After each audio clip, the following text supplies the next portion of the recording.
Wakala wa usajili wa matukio ya kijamii Zanzibar ni taasisi ya serikali iliyoanzishwa kwa sheria namba 3 ya mwaka 2018 yenye jukumu la kusajili matukio ya kijamii ya kizazi, kifo, ndoa, talaka na kitambulisho cha Mzanzibari mkazi, pamoja na kuthibitisha taarifa ambazo zinahusiana na usajili wa matukio hayo. Hivi karibuni, Wakala wa usajili wa matukio ya kijamii Zanzibar ZCSRA imefanya uunganishaji wa mfumo matukio ya kijamii, yani mfumo wa CRVS, pamoja na mfumo wa maombi ya mikopo ya elimu ya juu Tanzania.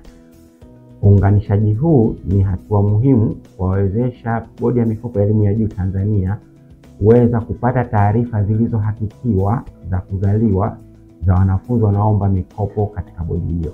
Aidha, uunganishaji huu pia utawezesha Bodi ya Mikopo ya Elimu ya Juu Tanzania kupata taarifa zilizohakikiwa za vifo vya wazazi wa wanafunzi wanaomba mikopo ambao tayari wazazi wao wamekwisha fariki. Watapata taarifa hizo moja kwa moja katika njia ya kidijitali kutoka mfumo matukio ya kijamii kwenda katika mfumo huu wa maombi ya mikopo, yani OLAM. Hivyo wanafunzi wote wanaotarajia kufanya maombi ya mikopo kupitia Bodi ya Mikopo ya Elimu ya Juu ya Tanzania wanatakiwa kuhakikisha kwamba wanafanya uhakiki wa vyeti vyao vya kuzaliwa pamoja na vyeti vya vifo vya wazazi wao kupitia Wakala wa usajili wa matukio ya kijamii Zanzibar.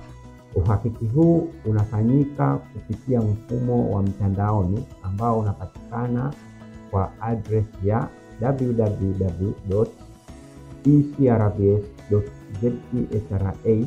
www.ecrvs.zcsra.go.tz.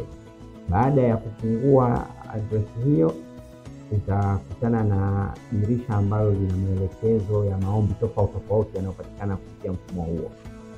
Scroll down kuelekea sehemu ambapo imeandikwa kuthibitisha cheti au certification. Fika hapo, kubonyeza itakupeleka katika ukurasa unaokuwezesha kuhakiki cheti chako cha kuzaliwa au cha kifo.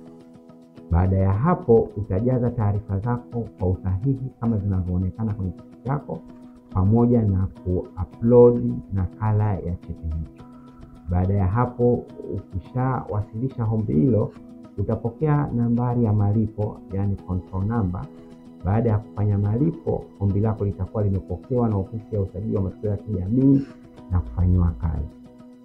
Pia unaweza kufika katika ofisi zetu za usajili ambazo zinapatikana kila wilaya kufuatilia ombi hilo, na utaweza kupatiwa namba ya uthibitisho wa uhakiki, yani verification code.